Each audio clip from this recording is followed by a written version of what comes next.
Quello che è emerso dalle relazioni dei tecnici, dei geni civili, è che l'Adige ha un equilibrio estremamente delicato, c'è un'erosione continua del fondo e quindi un rischio anche per quanto riguarda con gli argini nell'innalzamento eventuale del livello dell'acqua, e quindi ciò di fatto impedisce in questa situazione di poter approvare nessun progetto di diga, perlomeno rispetto a quelli presentati, che interessano soprattutto il territorio di Verona. E naturalmente abbiamo chiesto l'impegno dell'assessore di utilizzare questi dati nel tempo più breve possibile per presentare la pianificazione regionale energetica e ambientale su questo tema. La nostra posizione è nettamente contraria a queste ipotesi molto invasive di intervento per la produzione seppur di energia rinnovabile, ma che mette a rischio un territorio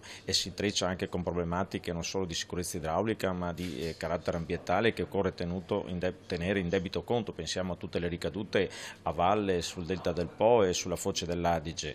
È emerso chiaramente da questa visione complessiva come non ci siano rischi incombenti, in quanto la Giunta ha assicurato anche il massimo di impegno di monitorare questa situazione perché non si facciano questi interventi invasivi, ma ha anche preso l'impegno di accelerare sull'approvazione del piano energetico. Siamo tutti favorevoli a energie rinnovabili, ma queste non possono prescindere dalla sicurezza ambientale e da eventuali ristori per un disagio ambientale che subiscono gli enti locali. Per cui faremo tutte le analisi del caso. Abbiamo ascoltato oggi i commissari presenti qui nella commissione presieduta da Calzavara.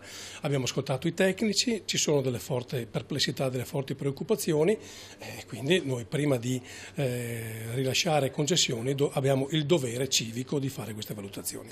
Io da vicepresidente della provincia di Padova ho fatto il piano provinciale energetico e credo che la Regione meriti un piano energetico all'altezza del ruolo che ha.